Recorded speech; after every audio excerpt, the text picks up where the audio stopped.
చేతులు కాలం పెంచుకుంటూ మన చేతులు చూస్తూ హాయిగా ఆనందంలో కలిపి నిదానంగా చేతులు తీయాలి.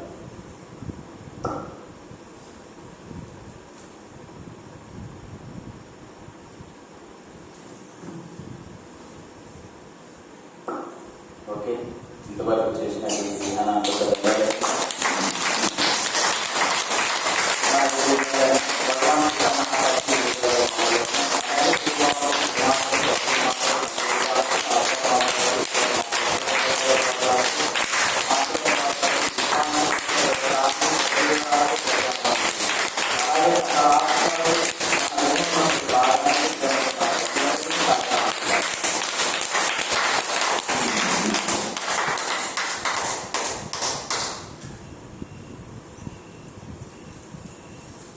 జీవితం అనేది ఒక ప్రయాణం. జీవితం అనేది ఒక నావ, ఒక నది లాంటిది ఈ జీవితం అనేది. ఇది ఎప్పుడు నది ఎప్పుడు ప్రవహిస్తూనే ఉంటాయి. నది ఎప్పుడు ఆగేదంటూ ఉంటుంది, ప్రవహిస్తూనే ఉంటాయి. అలాగే ఈ ఆత్మ అనే జీవుడు జన్మలు ఎత్తుతూనే ఉంటాడు. ఇలా ప్రయాణిస్తూ ఉంటాడు అనేక జన్మలు ప్రయాణిస్తూనే ఉంటాడు.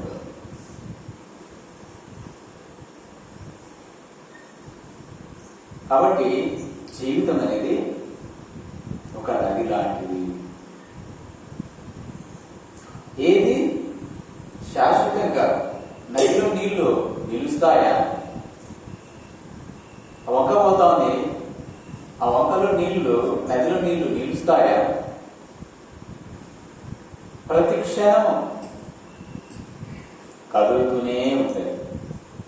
అలాగే ఈ భూ ప్రపంచం పైన సకల జీవరాశి పుడుతూ ఉంటే ఇలా మరణిస్తూ ఉంటుంది. ఇలా పుడుతూ ఉంటారు, సకల జీవరాశి పుడుతూ ఉంటుంది, మరణిస్తుంది. ఒక నదిలాగా అలా వెళ్తూనే ఉంటుంది. వచ్చేవాళ్ళు వస్తూ ఉంటే పోయేవాళ్ళు పోతూ ఉంటారు. నీళ్లు వస్తుంటాయి బయట నుంచి, ఇక్కడ ఉన్న నీళ్లు వాటిని తోసేసి ఆ పైన నీళ్ళు వచ్చేస్తూ ఉంటాయి, ఇక్కడ ఉన్న నీళ్లు వెళ్ళిపోతూ ఉంటాయి. అలాగే ఈ జీవితం అనేది ఒక నది ప్రవాహం. నది ప్రవాహం. ఎవరు ఇక్కడ శాశ్వతులు కాదు. ఎవరు ఇక్కడ శాశ్వతులు? చాలా మంది మనం అనుకుంటున్నాం మనమంతా శాశ్వతులం అని అనుకుంటున్నాం. దానివల్లనే ధ్యానం చేయం, దానివల్లనే జ్ఞానం తెలుసుకో. ఎందుకంటే ఈ జీవితం శాశ్వతం అని తెలుసుకున్నాం కాబట్టి. ఎవరైతే ఈ జీవితం శాశ్వతం అనుకుంటున్నారో వారికి జ్ఞానం అక్కర్లేదు, జ్ఞానం అసలే అక్కర్లేదు. ధ్యానం అక్కర్లేదు, జ్ఞానం అసలే అక్కర్లేదు. ఎందుకంటే ఈ జీవితమే శాశ్వతం, డబ్బే శాశ్వతం. డబ్బు శాశ్వతం, ఈ శరీరాలు శాశ్వతం అనుకున్న వారికి ధ్యానం అవసరం లేదు, జ్ఞానం అవసరం లేదు. ఎవరైతే జ్ఞానులు, ఎవరైతే ఆత్మ జ్ఞానులు, ఎవరైతే సత్యం తెలుసుకున్నారో నానాటి బ్రతుకు నాటకము, పుట్టుట నిజం పోవుట నిజం, నటనని మన పని నాటకం అనే సత్యం ఎవరికైతే తెలిసి ఉంటుందో వారు ఈ యొక్క సాధన మార్గాన్ని, జ్ఞాన మార్గాన్ని వదలరు. ఎందుకంటే భగవద్గీతలు చెప్తున్నాడు భగవాన్, నువ్వు ఎంత పాపమైనా కూడా నువ్వు జ్ఞానం సంపాదించుకో. అపి చేదసి పాపేభ్య సర్వేభ్య పాపకృత్తమ సర్వం జ్ఞాన ప్లవేనైవ వృజనం సంతరిష్యసి అని భగవద్గీతలో శ్లోకం చెప్తారు. అపి చేదసి, నువ్వు పాపాత్ములలోకెల్లా మహాపాపాత్ముడు అయినా, పాపాత్ములకెల్లా మహాపాపాత్ముడు అయిన జ్ఞానం అనే నౌక, ఈ పడవ పాపం అనే సముద్రాన్ని దాటించగలదు. జ్ఞానం అనే పడవ ఈ యొక్క సంసారం అనే, ఈ యొక్క జనన మరణ చక్రం అనే ఈ యొక్క మాయ నుంచి దీన్ని దాటించగలదు అని శ్రీకృష్ణ భగవానుడే చెప్తున్నాడు భగవద్గీత ద్వారా. మనం ఎన్నో వింటున్నాం, ఎంతో మందిని చూస్తున్నాం, పుట్టేవాళ్ళని చూస్తున్నాము, ఏడ్చేటోళ్ళని చూస్తున్నాం, హాస్పిటల్లో కూడా ఏడ్చేటోళ్ళని చూస్తున్నాం, పొయ్యేటోళ్ళని చూస్తున్నాం, చచ్చిపోయేటోళ్ళని చూస్తున్నాం. ఆయన మనలో మార్పు రాలేదు. ఇది శాశ్వతం అనుకుంటున్నాం. అందువల్లే నువ్వు ఇక్కడికి వచ్చి ధ్యానం చేద్దాం, జ్ఞానం నిందాం అనే ఆలోచన కూడా లేదు. ఆలోచన లేదు. ఇంకా ఇది శాశ్వతం అనుకుంటున్నాం, భౌతిక సంపదలే శాశ్వతం అనుకుంటున్నాం. అందువల్లే అలాంటి వారికి జ్ఞానం అవసరం లేదు. జీవితం అనేది నాటకం. మనలో ఈ యొక్క జీవితం అనేది ఒక కొవ్వొత్తు లాంటిది. పుట్టినామంటే కొవ్వొత్తిని వెలిగించినట్లే, మనం పుట్టినామంటే కొవ్వొత్తిని వెలిగించినట్లే. కొవ్వొత్తిని వెలిగిస్తే, ముట్టిస్తే ఏమవుతుంది? కరిగిపోతూనే ఉంటారు, కరిగిపోతూనే ఉంటారు. అలానే మనం పుట్టినామంటే మన ఆయుష్ కరిగిపోతూనే ఉంటుంది. నువ్వు ఎలా అన్నా జీవించు, మంచిగా జీవిస్తావో చెడుగా జీవిస్తావో, సాధన చేస్తావో సాధన చేయవో, జ్ఞానం తెలుసుకుంటావో అజ్ఞానంలో పోతావు. ఒక్కసారి కొవ్వొత్తిని వెలిగించామంటే అది పూర్తిగా కరిగిపోయేంత వరకు వెలుగుతూనే ఉంటారు. పూర్తి కరిగిపోతుంది ఆ యొక్క కొవ్వొత్తి అంతా. అలాగే మన జీవితం అంతా ఆటోమేటిక్గా కరిగిపోతూనే ఉంటుంది, ఆయుష్ అయిపోతూనే ఉంటుంది. నువ్వు నిద్రపోకపో, తినకపో, మంచి చేయి చెడు చేయి, పాపం చేయి పుణ్యం చేయి, నువ్వు డబ్బు సంపాదించుకో, నువ్వు డబ్బు సంపాదించుకుంటూ సాధన చేసి జ్ఞానం తెచ్చుకుంటున్నావు, ఏ రకంగా నువ్వు జీవించినా నీ యొక్క ఆయుష్ అనేది తరుగుతూ ఉంటుంది. దీపం ఉన్నట్లుగానే ఇల్లు చక్కదిద్దుకోవాలి అని మహానుభావులు చెప్తుంటారు. దీపం ఉన్నట్లుగానే ఇల్లు చక్కదిద్దుకోవాలి. అలాగే ఆ యొక్క కొవ్వొత్తి ఇంకా వెలుగుతున్నట్లుగానే నీ యొక్క జన్మను ఉద్ధరించుకోవాలి.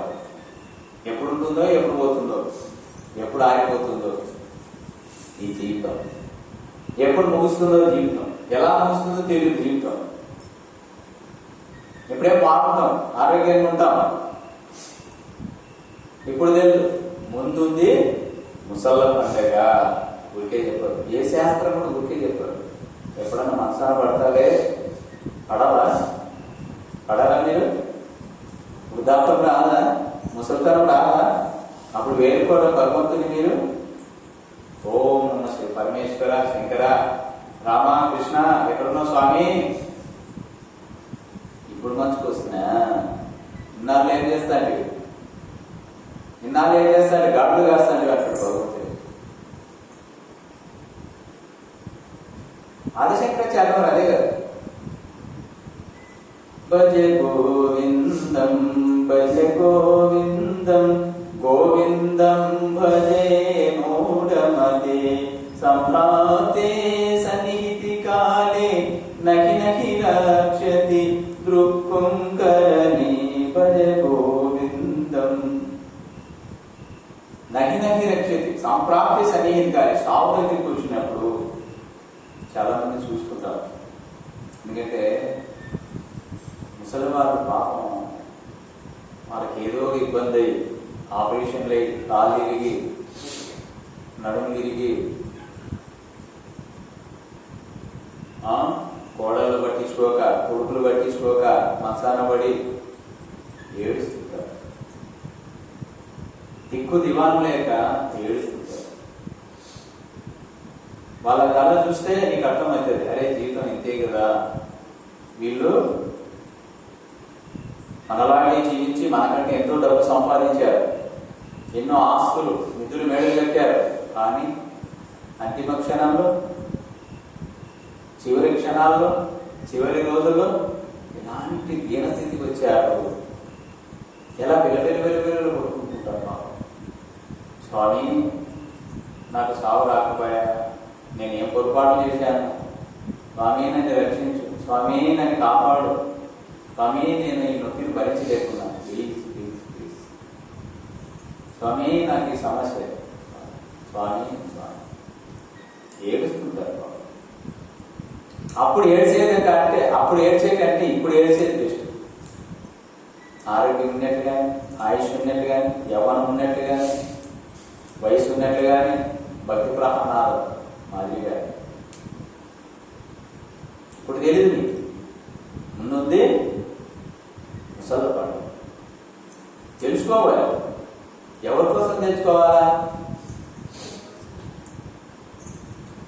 మేఘసుబ్బమ్మ మేడ కోసం తెలుసుకోవాలా, లేదా నాగేంద్ర కోసం తెలుసుకోవాలా? ఎవరి కోసం తెలుసుకోవాలా? మీ ఇంట్లో వాళ్ళ కోసం తెలుసుకోవాలా? ఎవరి కోసం వాళ్ళు తెలుసుకోవాలి. ఎవరి కోసం వాళ్ళు సాధన చేయాలి. ఎవరి కోసం వాళ్ళు జ్ఞానం సంపాదించుకోవాలి. ఎవరి ముక్తిని వాళ్ళే సాధించుకోవాలి. జీవితం అనేది జ్ఞాని ఆ క్యాండిల్, ఆ దీపం వెలుగుతారు కదా, కొవ్వొత్తి వెలుగుతా ఉంది కదా, ఆ కొవ్వొత్తి వెలుగులో జ్ఞాని ఒక బుక్ చదువుతాడు, ఆధ్యాత్మిక బుక్, హిమాలయ యోగులకు సంబంధించిన బుక్ చదువుతాడు, భగవద్గీత బుక్ చదువుతాడు. అదే అజ్ఞాని ఆ వెలుగులో పేక ఆడతాడు, మట్కాలు రాసుకుంటాడు. ఆ జ్ఞాని అలా ఉపయోగించుకుంటే జ్ఞాని ఇలా ఉపయోగించుకుంటాడు. ఆ యొక్క వెలుగు, ఆ యొక్క జీవితాన్ని, మన యొక్క జీవితాన్ని వృధాపరచుకోరు, వేస్ట్ చేసుకోరు, సగదిద్దుకుంటారు. ఇప్పుడు మేడం గారు అనంతపూర్ నుంచి వచ్చారు, అక్కడే ఉండొచ్చు కదా, లేదా అక్కడ సర్టిఫికెట్కి వెళ్ళొచ్చు కదా. ధ్యానకేంద్రం లేవు అక్కడ. మిమ్మల్ని ఉద్ధరించడం కోసం, మేడం గారు ఉద్ధరించబడడం కోసం దారి పోతుంటారు ఎంతో మంది. కళ్ళు కనపడక, అయ్యా దారి ఇటు పోండి, ఇటు పోండి, ఇది స్వర్గపు ద్వారం, ఇది స్వర్గపు ద్వారం, ఇది నరక ద్వారం, అటు వెళ్ళాక ఇట్లా వెళ్ళండి, ప్లీజ్ ఇటు రండి అని ట్రాఫిక్ సిగ్నల్ లాగా ఈ గురువులంతా తిరుగుతుంటారు. మనలాంటి వారిని ఉద్ధరించడం కోసం, మనలాంటి వారిని ఉద్ధరించడం కోసం తిరుగుతుంటారు. కాబట్టి మనం తెలుసుకోవాలి. అరటి పండు వలిసి చేతి తీస్తున్నారు గురువులు, ఎంతో మంది గురువులు. మనం వాటిని కూడా తినలేదంటే ఎవరు దీన్ని రక్షించలేరు. నగి నగి రక్షతి దృక్కుంకరిని అంటున్నాడు ఆదిశంకరాచార్య వారు. ఇలాంటి దుర్గుణం కలిగినటువంటి వారు, ప్రాపంచిక విషయాల పట్ల మోహితులు అయినటువంటి వారు, ప్రాపంచిక సంపదలే శాశ్వతం అనుకున్నటువంటి వారు, అలాంటి వారిని ఎవరు రక్షించరు అని ఆదిశంకరాచార్య వారు చెప్తున్నారు. ఇప్పుడే దీపం ఉన్నట్లుగానే, వయసు ఉన్నట్లుగానే, ఆరోగ్యం ఉన్నట్లుగానే, ఆయుష్ ఉన్నట్లుగానే నువ్వు సాధన చేయాలి, జ్ఞానం తెలుసుకోవాలి. సాధన చేసి జ్ఞానం తెలుసుకోవాలి, సేవ చేయాలి, భగవంతుడు లాగా జీవించాలి. భగవంతుడు ఎప్పుడు ప్రతి ప్రాణిని విద్యా వినయ సంపన్నే బ్రాహ్మణే కవిహస్తిని సునీచైవ స్వభాగేచ పండిత సమదర్శన అంటాడు. పండితుడైనటువంటి వాడు, జ్ఞాని అయినటువంటి వాడు, విద్య వినయ విద్య కలిగినటువంటి ఒక విద్యావంతుడి పట్ల కానీ, విద్య లేనటువంటి అజ్ఞాని పట్ల కానీ, బ్రాహ్మణి ఒక బ్రాహ్మణి ఎందు కానీ, గవి అంటే గోవు ఎందు కానీ, హస్తిని అంటే ఏరు ఎందు కానీ, కుక్క ఎందు కానీ, కుక్క మాంసం వండుకొని తినవాని ఎందు కూడా సమదర్శన, అందరినీ సమదృష్టితో చూస్తాడు జ్ఞాని. జ్ఞాని అంటే భగవంతుడు, భగవంతుడు అంటే జ్ఞాని. ఎవరికైతే జ్ఞానం ఉంటుందో వాళ్ళంతా భగవంతులే, వాళ్ళంతా భగవంతులే. కాబట్టి భగవంతుడి మాట నువ్వు వినకపోతే, తెలుసుకోకపోతే ఇంకా నీకు ఎవరు చెప్తారు? ఏ రకంగా నువ్వు తెలుసుకుంటావు? ఏ రకంగా నీ జన్మను ఉద్ధరించుకుంటావు? తెలుసుకోకపోతే ఇప్పుడు ఒక పూజారి ఉన్నాడు, స్వామీజీ ఉన్నాడు. ఇంతకుముందు మననే చెప్పే కదా, స్వామీజీ ఉన్నాడు, పూజారి, ఒక గుళ్ళో పూజారి పూజ చేస్తున్నాడు, నిత్యం పూజ చేస్తున్నాడు. ఆ ఊర్లోకి పెద్ద వరద వస్తాం, చెరువు దిగిపోయి నీళ్ళంతా ఊర్లోకి వస్తాము. ఆ ఊర్లో వాళ్ళంతా చెప్పారు ఆ స్వామీజీ, ఆ పూజారి, అయ్యా ఇక్కడ నీళ్ళు వస్తున్నాయి, ఊరంతా మునిగిపోయేదగ్గర ఉంది, దయచేసి నువ్వు ఊరు వదిలేసి వెళ్ళిపో, మా వెంబడి రా అన్నారు. అంటే ఆయన ఏమన్నాడంటే, స్వామీజీ పూజారి నన్ను భగవంతుడి వచ్చి రక్షించాలా, ఎందుకంటే నాకు నమ్మకం భగవంతుడి పైన ఉంది, నన్ను భగవంతుడే రక్షించాలా అని అంటే, సరే అని వీళ్ళు వెళ్ళిపోతారు, చాలా మంది వెళ్ళిపోతారు. ఇంకొక ఆయన సైకిల్లో పోతూ అయ్యా ఎక్కువ వరద వస్తా ఉంది, ఊరంతా మునిగిపోయేదగ్గర ఉంది, దయచేసి రండి మా ఇంబడి పోదాము. లేదు నన్ను భగవంతుడే రక్షించాలా, నన్ను భగవంతుడే కాపాడాలి, మీరు కాదు కాపాడాల్సింది, మీరు చెప్తే నేను విన్నాను, నన్నే భగవంతుడే కాపాడాలి అంటే అవునా అని ఆయన వెళ్ళిపోయాడు. మళ్ళా ఇంకొక ఆయన ఎవరు ఎదరబండి వస్తున్నాడు, అయ్యా స్వామీజీ ఇక్కడ వరద ఎక్కువ వస్తా ఉంది, నీళ్ళు ఎక్కువ వస్తున్నాయి, ఈ ఊరు మునిగిపోయేటట్టు ఉంది, దాంట్లో పడి చచ్చిపోతాం, దయచేసి నా వెంబడి రా. లేదు నన్ను భగవంతుడే కాపాడాలి, నువ్వు కాదు కాపాడాల్సింది అంటాడు. సరే అనేసి ఆయన కూడా వెళ్ళిపోతాడు. మళ్ళీ ఇంకొక ఆయన పడవలో వస్తాడు, అయ్యా ఎక్కువ నీళ్ళు వచ్చేసినాయి, ఇంకా వచ్చేసి ఇంకా నీళ్ళు ఎక్కువ వచ్చేసాయి, రాబోదాం అంటే లేదు నన్ను భగవంతుడే కాపాడాలి అని అంటే ఆ పడవ ఆయన వెళ్ళిపోతాడు. మళ్ళీ విమానంలో వస్తాడు, హెలికాప్టర్, ఇంకొక ఆయన హెలికాప్టర్లో వస్తాడు. వస్తానే ఆయన పిలుస్తాడు, అప్పుడంతా ఊరంతా మునిగిపోయింది, గుడి అంతా మునిగిపోయింది, ఆయన గుడి పైన శిఖరం పైన ఉన్నాడు, పైన శిఖరం పైన ఉన్నాడు, నీళ్ళన్నీ వచ్చేసినాయి, ఇక్కడ కుతికికాయలు వచ్చేసినాయి, గొంతు వరకు వచ్చేసినాయి, మునిగిపోయే స్థితిలో ఉన్నాడు, చనిపోయే స్థితిలో ఉన్నాడు ఆయన.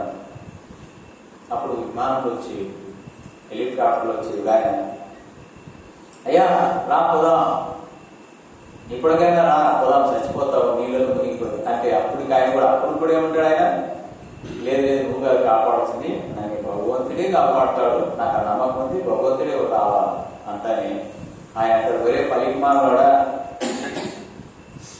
ఫస్ట్లో నేను 10 మందితో వచ్చినా, భగవంతుడేనా నేను 10 మందితో వచ్చినా, నువ్వు కనుక్కోలే, మళ్ళీ సైకిల్ వేసుకొని వచ్చినా, అట్లా వస్తాను, నువ్వు కనుక్కోలే, నేనేరా నేను కాపాడాలని, మరి ఎద్దరి బండిలో వచ్చినా అయినా నువ్వు గుర్తించలే, నేను భగవంతుడిని, అక్కడ కూడా వచ్చింది భగవంతుడిని నేనే, మరి పడవలో వచ్చినా, ఇప్పుడు విమానంలో వచ్చా, ఏ రకంగా రావాలి నేను కాపాడేకి, గద, కిరీటం, మీసాలు, బాణాలతో రావాలా, ఏ రకంగా రావాలని కాపాడడానికి ఇన్నిసార్లు వచ్చా, ఏదో రూపంలో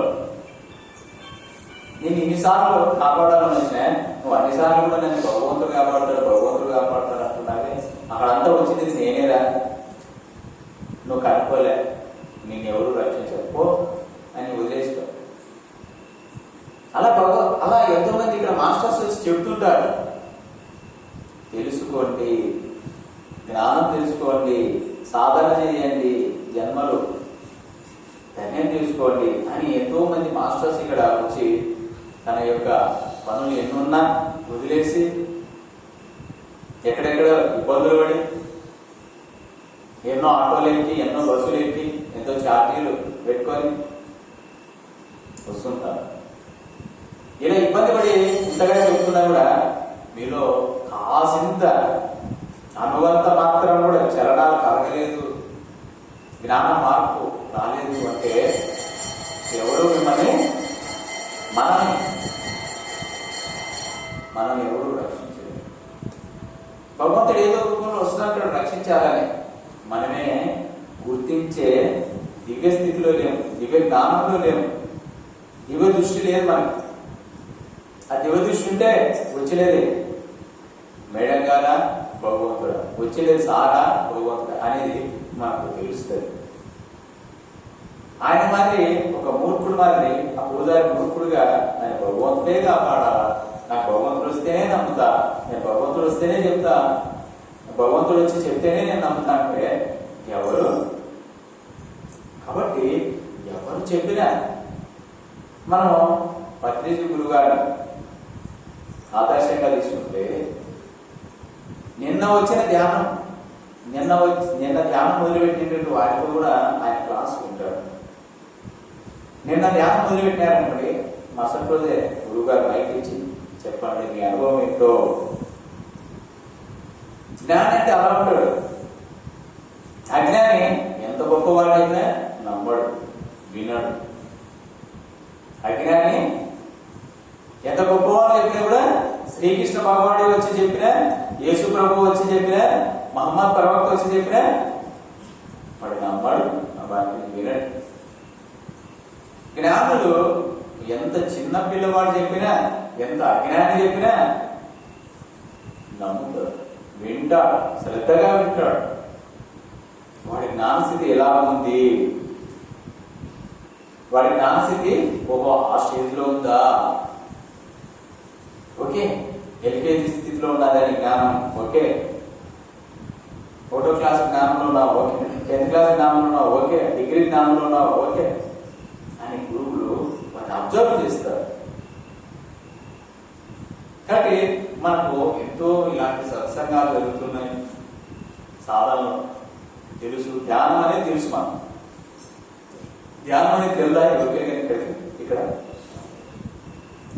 ధ్యానం చేసే విధానం ఎవరికి తెలుదా? ఇక్కడ ధ్యానం వల్ల లాభాలు తెలియదా? ఇక్కడ ఇన్ని తెలిసి కూడా మనం ధ్యాన సాధన చేయలేదంటే మనంతా అజ్ఞానులే ఉంటారు. సీనియర్ అంటాం, సీనియర్ నేను 10 సంవత్సరాలు సాధన చేయబడి, ఎన్నైనా సాధన చేయబట్టే మేము 10 ఏళ్ళే అంటే సాధిస్తాం. మరి ఏం అనుభవం ఉంది? మరి 10 ఏళ్ళ చెప్తున్నావే, ఈయన 6 నెలలే వచ్చి ఈయనకు అన్ని అద్భుతమైన అనుభవాలు వస్తున్నాయి. మరి నువ్వా సీనియర్, ఈయన సీనియర్? జ్ఞానం ఉన్నవాడే సీనియర్. చిన్న పిల్లవాడికి జ్ఞానం ఉంటుంది. వాడు 5-6 సంవత్సరాలు 10 సంవత్సరాల పిల్లవాడు ఎంతో అద్భుతమైన మహాజ్ఞానం ఉంటుంది, ఎంతో మహా అద్భుతమైన జ్ఞానం ఉంటుంది. కొంతమందికి 100 సంవత్సరాలు వచ్చింటాయి, వాడు ఆయుష్ 100 సంవత్సరాలు ఉంటుంది, బుద్ధుడైన ముసలివాడే ఉంటాడు, కానీ జ్ఞానం ఉందా? లేదు. తినడము హాయిగా నిద్రపోవడం, తినడము హాయిగా నిద్రపోవడం. అంటే ఎవరు సీనియరు? జ్ఞానం ఉన్నవాడే సీనియర్. ఎలా? భగవద్గీతలు దీనికి కూడా చెప్తున్నాడు. బహునాం జన్మనామంతే జ్ఞానవాన్ మాం ప్రబలదంటే వాసుదేవ సర్వమితం సమాత్మ సుఖ. ఎన్నో జన్మలు ఎత్తితేనే వాడు జ్ఞాని అవుతున్నాడు, విజ్ఞాని అవుతున్నాడు. ఎన్నో జన్మలు అంటే వాడు సీనియర్. ఎన్నో జన్మలు ఎత్తిన వాడు సీనియర్, వాడి జ్ఞానం ఉంటుంది. తక్కువ జన్మలు ఎత్తిన వాడు సీనియర్ కాదు, వాడి జ్ఞానం లేదు. మన జ్ఞానం లేదంటే వాడు సీనియర్ కాదు. కాబట్టి ఎవరైతే సీనియర్లు, పిరమిడ్ మాస్టర్ సీనియర్, నేను సీనియర్ మాస్టర్ అంటారు. రోజు రోజుకి సాధన పెంచేవాడే సీనియర్ మాస్టర్. నెలకోసారి చేస్తే వాడు సీనియర్ కాదు, జీరో స్టేజ్కి వెళ్ళిపోయారు. నెలకొకసారి సాధన చేస్తే జీరో స్టేజ్కి వెళ్ళిపోయారు. ప్రతిరోజు సాధన అనేది ఈ శరీరానికి 3 పూటల ఆహారాన్ని అందిస్తున్నాం. ఈ శరీరం నీవా? నువ్వా శరీరం? మన శరీరం ఎప్పుడు మట్టిలో కలిసిపోతుంది. శరీరం అశాశ్వతమైనటువంటి వాటికి ఇన్ని జాగ్రత్తలు తీసుకుంటున్నాం. తలకాయ నచ్చిన మాత్రలు తెచ్చుకుంటాం, తలకు నచ్చిన మాత్రలు తెచ్చుకుంటాం, డాక్టర్ దగ్గరికి వెళ్తాం. ఏమో ఈ శరీరానికి ఏమో ఇది నొప్పిస్తాం, ఈ శరీరం పనిచేయలే, లోపల యంత్రాలు ఏదో అయిపోయినట్టున్నాయి, ఏదో స్వామి చచ్చిపోతానేమో తిరిగి పోనరా, ఆశ మాట్లాడే ఆ కాళ్ళలో బయట అయ్యో పోనరా, ఆ తిరిగి వేసుకోనరా, నేనే మధ్యలో చచ్చిపోతానేమో పోండి. అంటే శరీరం మనం అనుకుంటున్నాం. అందువల్ల ఈ శరీరం మనమే అనుకోవడం వల్ల శరీరం అశాశ్వతమైనటువంటి శరీరం. 4 రోజుల జీవితంలో ఈ యొక్క పాత్ర వేశాం శరీరం ద్వారా. శరీరమే మనం అనుకొని శరీరం కోసం ఎంత తపన పడుతున్నామో, ఎంత బాధపడుతున్నామో, ఎంత దుఃఖపడుతున్నామో, ఎంత ఏడుస్తున్నామో, ఎంత అసూయపడుతున్నామో, ఎంత ద్వేషిస్తున్నామో ఈ శరీరం మనం అనుకోవడం. ఈ శరీర పోషణకి నీ జాగ్రత్తలు తీసుకుంటున్నావు. మరి నువ్వు ఆత్మవి, నువ్వు శరీరం కాదు, నువ్వు ఆత్మవి. నువ్వు ఆత్మవా కాదా? ఆత్మ. నువ్వు నిద్రలో హాయిగా నిద్రపో. ఈ శరీరం ఇక్కడ పడిపోయింటుంది, ఎక్కడో కలలు అనుకుంటావు, ఆత్మ రూపంలో వెళ్ళిపోయింది. నువ్వు ఆత్మవే. మళ్ళీ ఎప్పుడైతే మెలకు వస్తుందో అప్పుడు ఈ శరీరంలోకి వస్తావు. ఎప్పుడు ఈ శరీరంలోకి వస్తావో అప్పుడు శరీరం కలవడం మొదలు పెడతారు. ఇప్పుడు ఇందులో కరెంట్ ఉంది, నేను చెప్పే మాటలో వినబడుతుంది. ఎప్పుడైతే ఇందులో కరెంట్ పోయింది అనుకోండి, పవర్ పోయింది అనుకోండి, శక్తి పోయింది అనుకోండి, ఇక్కడ మాట వినపడదు. అలాగే ఈ శరీరంలో ఆత్మ అనే శక్తి పక్కకు పోయింది అనుకోండి, ఈ శరీరం కదలికలు ఉండవు. ఈ శరీరంలో కదలికలు ఉండవు. ఎప్పుడైతే మళ్ళీ ఈ శరీరంలో ఆ శక్తి వచ్చిందో మళ్ళీ కలవడం జరుగుతుంది. ఒక మిషన్ లాగా ఫ్యాన్ తిరుగుతూ ఉంది, కరెంట్ ఉంది కాబట్టి ఫ్యాన్ తిరుగుతాను, శక్తి ఉంది కాబట్టి ఫ్యాన్ తిరుగుతాను. అదే శక్తి లేదనుకో ఫ్యాన్ తిరుగుతుందా? దాంట్లో ఏమేం పరికరాలు ఉన్నాయో ఉన్నాయి. అలాగే మన శరీరంలో ఆ యొక్క ఆత్మ ఉంది. అందుకే కదా భగవద్గీతలో అహం ఆత్మ గుడాకేశ సర్వభూతకృతయ అహం ఆదిత్య మధ్యంత భూతానం అంతమేవచ అంటారు. అర్జున, మనమంతా అర్జునులమే. ఓ అర్జున, అహం అహం అంటే నేను, అహం ఆత్మ గుడాకేశ, ఒక గుడాకేశ ఒక నిద్రను చేయించినటువంటి అర్జున, నేననేది ఆత్మకో శరీరం కాదు. అహం ఆత్మ గుడాకేశ సర్వభూతాతీత అన్ని ప్రాణుల్లో ఉన్నాను, ప్రతి ప్రాణిలో ఉన్నా, చెట్టులో ఉన్న, పుట్టలో ఉన్న, చీమలో ఉన్న, పందులో ఉన్న, కుక్కలో ఉన్న, ఏనుగులో ఉన్న, ఎద్దులో ఉన్న, మనిషిలో ఉన్న, చీమలో ఉన్న, దోమలో ఉన్నాం, పాములో, చేపల్లో ఉన్నాం, గొర్రెలు, మేకలు, అన్ని సర్వభూతతే అన్ని ప్రాణులు ఉన్నా అనుకో, అన్ని ప్రాణులు. అహం ఆదిత్య అంటే సృష్టి పుట్టక ముందు, ఈ ప్రాణులు పుట్టక ముందు ఉన్నారు.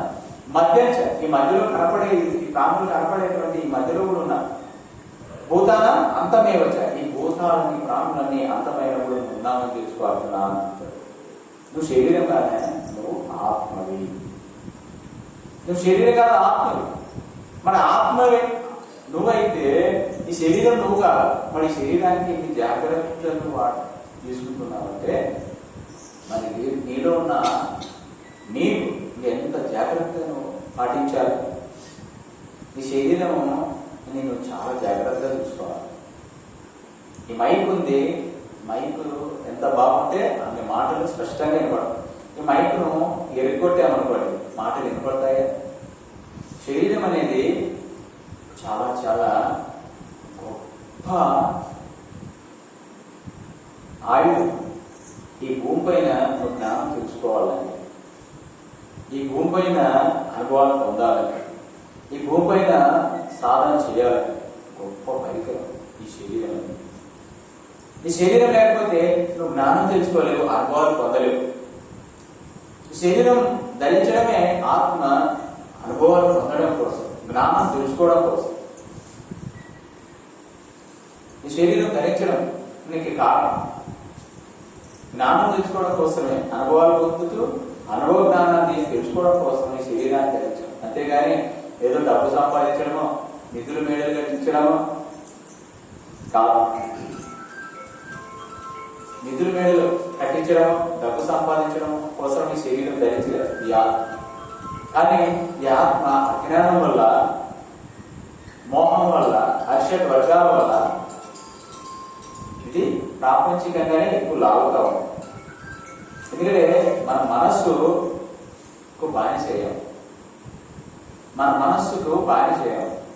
ఆ మనస్సు ఏం చేస్తుందంటే తాగేవాడి జత పడితే ఏమవుతుంది, మందు తాగేవాడు డ్రింక్ తాగుతుంటాడు కదా, వైన్ తాగుతుంటాడు. వాడి చేత పడితే వాడు మందు తాగేది నేర్పిస్తాడు. వాడు అట్లే లాక్కుపోతుంటాడు. ఇంకా ఒక జ్ఞాని వెంబడి పడినామనుకోండి, వాటితో స్నేహం చేసామనుకోండి, వాటితో సత్సంగం చేసామనుకోండి, వాడు ఆధ్యాత్మికంగా ధ్యాన మందిరాలకు పోయి ధ్యాన సాధన చేస్తూ జ్ఞానాన్ని పొందుతూ ముక్తికి చేరుస్తాడు. వీడు నరకానికి చేస్తే జ్ఞాని ముక్తికి చేస్తాడు. మనం అజ్ఞాని మనల్ని నరకానికి చేస్తాడు, జ్ఞాని మనల్ని ముక్తికి చేస్తాడు. కాబట్టి మీరే నిర్ణయించుకోవాలి, మనం జ్ఞానంలో పోదామా, స్వర్గానికి పోదామా, నరకానికి పోదామా. ఇక్కడ ఇంకొకటి సబ్జెక్టు వస్తాం. ఒకసారి బాధగా రావచ్చు, కోపంగా రావచ్చు, ప్రేమతో రావచ్చు, దయతో రావచ్చు. కానీ ఇది మనము మన ఉద్ధరణ కోసమే కదా అని ఆలోచన చేయాలి. అంతేగాని నేను మనం ఏదో తప్పుగా భావించి ఆయన ఏదో గొప్పగా అయినట్టుగా, మేము తప్పు వాళ్ళం అయినట్టుగా మమ్మల్ని ఉద్దేశించి చెప్తున్నాడా అనే భావన రానియరు. ఏదైనా ఉండొచ్చు, కానీ ఈ యొక్క సత్సంగం జరిగేదే మనల్ని ఉద్ధరించడం కోసం. మనం ఇంకా ఎక్కడో దారి తప్పిపోతున్నాం. గొర్రెల కాపులు ఎలా ఉంటాడు, గొర్రెలు కాసేవాడు. ఆ చేతి పక్కకు పోయింది అనుకోండి, వేరే చేనులకి ఆ పంట ఉంటే పొలంలోకి పోతాను అనుకోండి, వాడు రాయితీ వేస్తాడు. ఆ గొర్రె అనుకుంటుంది, నాకు రాయితీ వేసినాడే, ఇన్ని గొర్రెలకు వేయలేదే, మంద గొర్రెలు ఉన్నాయి దానికి వేయలేదు, నాకే వేసినాడు ఏమబ్బా అని ఆలోచన చేస్తాడు. ఎందుకు, దానికి తెలియదు పాపం. అంటే పొలంలోకి పోయినానని తెలియదు వాడికి, రాయితీ వేసినది కనబడతారు. ఆయన దాన్ని రాయితీ వేసాడే అనేది కనబడతారు, కానీ వాటికి ఎందువల్ల రాయి వేసాడనేది తెలియదు. అది పక్కకు పోయింది. ఆ పక్కకు పోవాకు వాటితో యుక్తులు ఉంటాయి. లేదా వాడు కోపంతో నీకు సంబరాన్ని చెప్తాడు తోటోడు. అందుకే నేను చిన్న రైతుల్లా అన్నాను, రోగం అనే తోటోడు, పాపం అనే తోటోడు నిన్ను చంపేస్తాడు. నిన్నే ఒక మిల్లర్లో వేసి తిప్పి తిప్పి చంపుతాడు. లేకపోతే చెరుకులు పెట్టే మిషన్ ఉంటుంది, అట్లా దాంట్లోకి వేసి నలిపేస్తాడు. పాపం అనే కర్మదేవతలు నిన్ను నలిపేస్తాడు. దాన్ని రక్షించాలని కూడా రక్షించాడు. ఎందుకంటే ఆ భగవంతుడు ఆ పూజారిని కాపాడాలని ఎన్నో సార్లు వచ్చాడు, ఎన్నో రూపాలు వచ్చాడు. కానీ ఆయన నన్ను భగవంతుడే కాపాడాలా అన్నాడు, ఎవరు రక్షించాడు. అలా నువ్వు నరకానికి పోయినాక స్వామి నన్ను కాపాడాలి, నేను నరకంలో ఉన్నాను, నన్ను రక్షించేవాళ్ళు లేదా మహాప్రభు అంటే ఆయన ఎన్నోసార్లు వచ్చినాయి, నువ్వే వద్దనుకుంటావు, నన్ను ఏం చేయదు. కాబట్టి జీవితం అనేది నాటకం, మునాల ముచ్చట. నాటకం, మునాల ముచ్చట, నీటి బుడగా. జీవితం అనేది, శరీరం అనేది ఒక నీటి బుడగ. ఆ బుడగ ఎప్పుడు మనం బట్టలు ఉతుక్కుంటాం, ఆ సబ్బు దిగినప్పుడు అలా ముసుగులో ఎన్నో నీటి బుడగలు వస్తాయి. లేదా పిల్లల్లో ఆ సబ్బులో పైపులు, సబ్బు పైపులు తీసుకొని ఇలా ఉడితే ఎన్నో నీటి బుడగలు వస్తాయి. ఎంతసేపు ఉంటాయి? ఒక నెల ఉంటాయి నీటి బుడగలు, క్షణాలు. అలాంటివి శరీరాలు, ఆత్మలు. మనలో ఉన్న ఆత్మలకు ఈ శరీరాలు నీటి బుడగలు. ఎప్పుడు పట పట పట అంటుంటాయి, కొట్టేది ఉత్తాను. ఆయన పిల్లవాడు ఇలా పెట్టుకొని ఇలా ఉత్తాంటే ఎన్నో వస్తుంటాయి. మళ్ళీ పెట్టుకుని మళ్ళీ ఊపిలో అవి బయలుపోతుంటాయి. మళ్ళా కొత్త వస్తుంటాయి, ఆ పాత బయలుపోతుంటాయి. మళ్ళీ కొత్త ఊపుతుంటాడు పిల్లవాడు, ముందు ఉండేటువంటి బయలుపోతుంటాయి గాలిలో. అలాగే ఈ యొక్క దేహాలు కూడా, ఈ శరీరాలు, ఎన్నో శరీరాలు వస్తుంటాయి, ఎన్నో శరీరాలు పోతూనే ఉంటాయి. ఇది నీటి ప్రవాహం. జీవితం అనేది ఒక ప్రయాణం, ఎక్కడ ఆగదు. నువ్వు 1000 ఎకరాలు సంపాదించావు, నేను 1000 ఎకరాలు సంపాదించాను కదా, నేను ఇక్కడే ఉండాలా? ఆగదు. అరే నాకు ఏమి లేదు కదా, అడుక్కు తింటున్నాను, ఇది 1000 సంవత్సరాలు ఉంటుంది నీ జీవితం, 1000 సంవత్సరాలు అడుక్కోవాలా, అడక తినాలా? ఎలా ఇలా అయితే? ఉండడానికి ఇల్లు లేదు, కట్టుకోవడానికి బట్టలు లేవు, తినడానికి తిండి లేదు, నా జీవితం ఇంకే ఉంటుందా 1000 సంవత్సరాలు అన్నా కూడా అది కూడా కదిలేటువంటి నదిలా ఈ జీవితం. ఏది శాశ్వతం కాదు. ధనికులు శాశ్వతం కాదు, పేదవాళ్ళు శాశ్వతం కాదు. మాత్ర స్పర్శాసు కౌంతేయ శీతోష్ణ సుఖ దుఃఖద అగమాపాయనం అనిత్య తాం తిదిక్షస్వ భారత అంటాడు. ఈ యొక్క ప్రపంచంలో జీవిస్తున్నంత వరకు మాత్ర స్పర్శాసు కౌంతేయ శీతోష్ణ సుఖ దుఃఖద. ఈ యొక్క శీతోష్ణాలు మారినట్టు, ఇప్పుడు చలికాలం వచ్చింది, మళ్ళీ ఎండాకాలం వస్తుంది, మళ్ళీ వర్షాకాలం వస్తుంది, మళ్ళా గాలికాలం, వాతావరణాలు మారినట్టు ఈ యొక్క మనకు ఉన్నటువంటి ఇబ్బందులు, సమస్యలు మారుతుంటాయి. అగమాపాయనం, మేఘాలు అలా వస్తుంటాయి పోతుంటాయి, కానీ నిలవడం. ఏ మేఘం అలానే నిలవడం. ఏ సమస్య కానీ, ఏ ఇబ్బంది కానీ, ఏ శరీరం కానీ, ఏ జన్మ కానీ, ఎంత అజ్ఞాని కావచ్చు, ఎంత జ్ఞాని కావచ్చు, అది శాశ్వతం కాదు. అగమాపాయనం, ఆగుతుంటాయి పోతుంటాయి. ఇప్పుడు మన ఊరికి బస్సు వచ్చింది అనుకోండి, మన ఊరికి రోడ్లో బస్సులు నిలబెడతారు, వచ్చి ఆగుతుంటాయి, పాయనం పోతుంటాయి, అడే ఉంటాయే పొద్దున్న సాయంత్రం. అలాంటిది శరీరం, అలాంటిది సమస్య, అలాంటిదే రోగం, అలాంటిదే ఇబ్బంది, అలాంటిదే సంపద. ఇవన్నీ కూడా ఆగుతుంటాయి, ఆగినట్టే కనబడుతుంది, కానీ పోతూ ఉంటాయి. కానీ నువ్వు సాక్షిలాగా అన్నిటినీ చూస్తూ ఉంటాడు. ఒక నదిలో నీళ్లు పోతుంటాయి, ఆడ చూస్తూ ఉండంటే నది పక్కన నిలబడుకొని లేదా అక్కడ కూర్చొని గమనించు. అలాంటిదే జీవితం, అలాంటిదే ఈ యొక్క జీవితం. కాబట్టి జీవితం అనేది అశాశ్వతం. కాబట్టి నువ్వు సాధన చేసుకుని జ్ఞానాన్ని పొందితే నీ యొక్క జన్మ ధన్యం ఉంటుంది. కాబట్టి దయచేసి మీరు సాధనను పెంచుకోండి. ఏది శాశ్వతం కాదు, నీ శరీరమే శాశ్వతం కాదు. నువ్వు అనుకుంటున్నావే, అద్దంలో చూసుకుని ఎంత బాగుందా నేను, ఏం పని ఉన్నానే, వాటి వల్ల బ్రహ్మాండం ఉన్నానే అనుకుంటాను. ఆ దేవుడు నీవు కాదు, అది కూడా మట్టే. నేను అనుకుంటున్నావు, అది కూడా మట్టే, అది కూడా అశాశ్వతమే. కాబట్టి నీవంటూ ఏది ఉంది ఇక్కడ గమనించు ఒకసారి. ఆలోచన చేయి. నీదంటే ఏముంది ఇక్కడ ఈ భూ ప్రపంచంలో? నీదంటే ఏది ఉంది?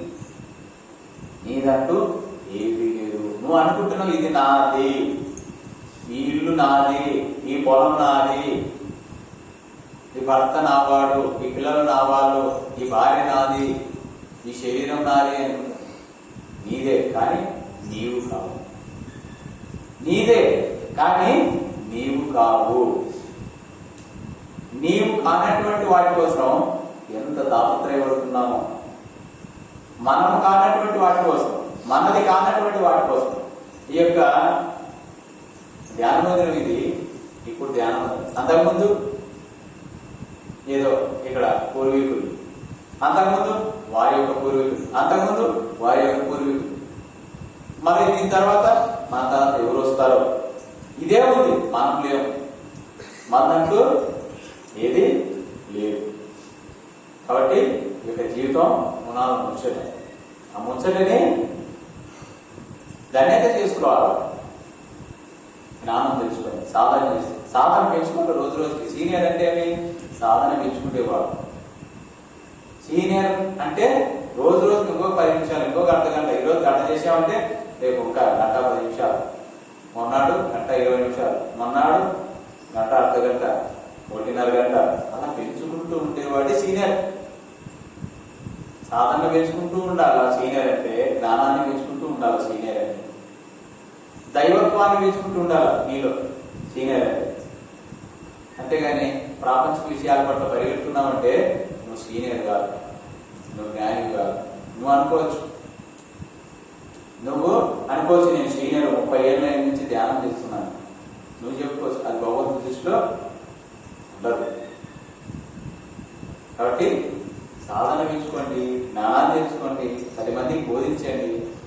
మీ జన్మను, మా జన్మను ధన్యం చేసుకుంటాం. ఓకేనా? ఒక 2 నిమిషాలు ధ్యానం చేద్దాం. శ్వాస మీద ధ్యాస.